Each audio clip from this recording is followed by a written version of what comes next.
যুক্তরাষ্ট্র এবং ইসরায়েলের হামলার পর ইরানের সর্বোচ্চ নেতা আয়াতুল্লাহ আলী খামেনি মারা গেছেন বলে দাবি করেছেন মার্কিন প্রেসিডেন্ট ডোনাল্ড ট্রাম্প। ইরানের রাষ্ট্রীয় টেলিভিশন মিস্টার খামেনির মৃত্যুর খবর নিশ্চিত করেছে। ইতিহাসের অন্যতম খারাপ মানুষ খামেনি মারা গেছেন, সামাজিক যোগাযোগ মাধ্যম ট্রুথ সোশ্যালে লিখেছেন মার্কিন প্রেসিডেন্ট ডোনাল্ড ট্রাম্প। এর আগে যুক্তরাষ্ট্র ও ইসরায়েলের হামলার পর ইরানের সর্বোচ্চ নেতা আয়াতুল্লাহ আলী খামেনি যে আর নেই তার লক্ষণ ক্রমশ বাড়ছে বলে দাবি করেছিলেন ইসরায়েলের প্রধানমন্ত্রী বেঞ্জামিন নেতানিয়াহু।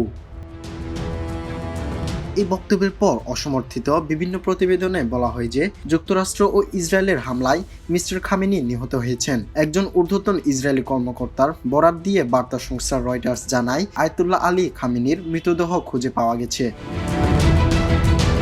একটি সূত্রের বরাত দিয়ে সংবাদ মাধ্যম এক্সিওস জানায় যুক্তরাষ্ট্রে নিযুক্ত ইসরায়েলের রাষ্ট্রদূত ইয়েচি লেটার মার্কিন কর্মকর্তাদের জানিয়েছেন যে তেহরানের নিজ কম্পাউন্ডে চালানো হামলায় মিস্টার খামেনি নিহত হয়েছেন।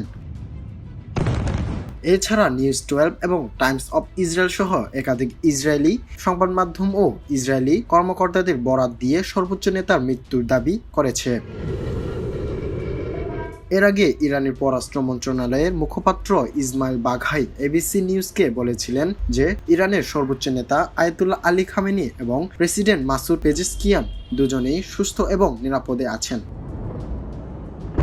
আধা সরকারি সংবাদ সংস্থা ইনসার এক প্রতিবেদনে বলা হয়েছে খামেনির কার্যালয়ের জনসংযোগ প্রধান সৈয়দ মেহরদাদ সৈয়দ মাহাদি বলেছেন, শত্রুরা মনস্তাত্ত্বিক যুদ্ধের আশ্রয় নিয়েছে, আমাদের সবার এই বিষয়ে সতর্ক হওয়া উচিত।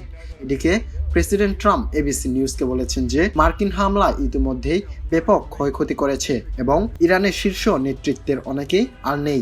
এক টেলিফোন সাক্ষাৎকারে ট্রাম্প বলেন, আমরা সবার কথা জানি না, তা অনেকেই আর নেই। প্রেসিডেন্ট আরও বলেন, ইরানের পরবর্তী দফার নেতা কারা হবেন সে বিষয়ে যুক্তরাষ্ট্রের খুব ভালো ধারণা রয়েছে।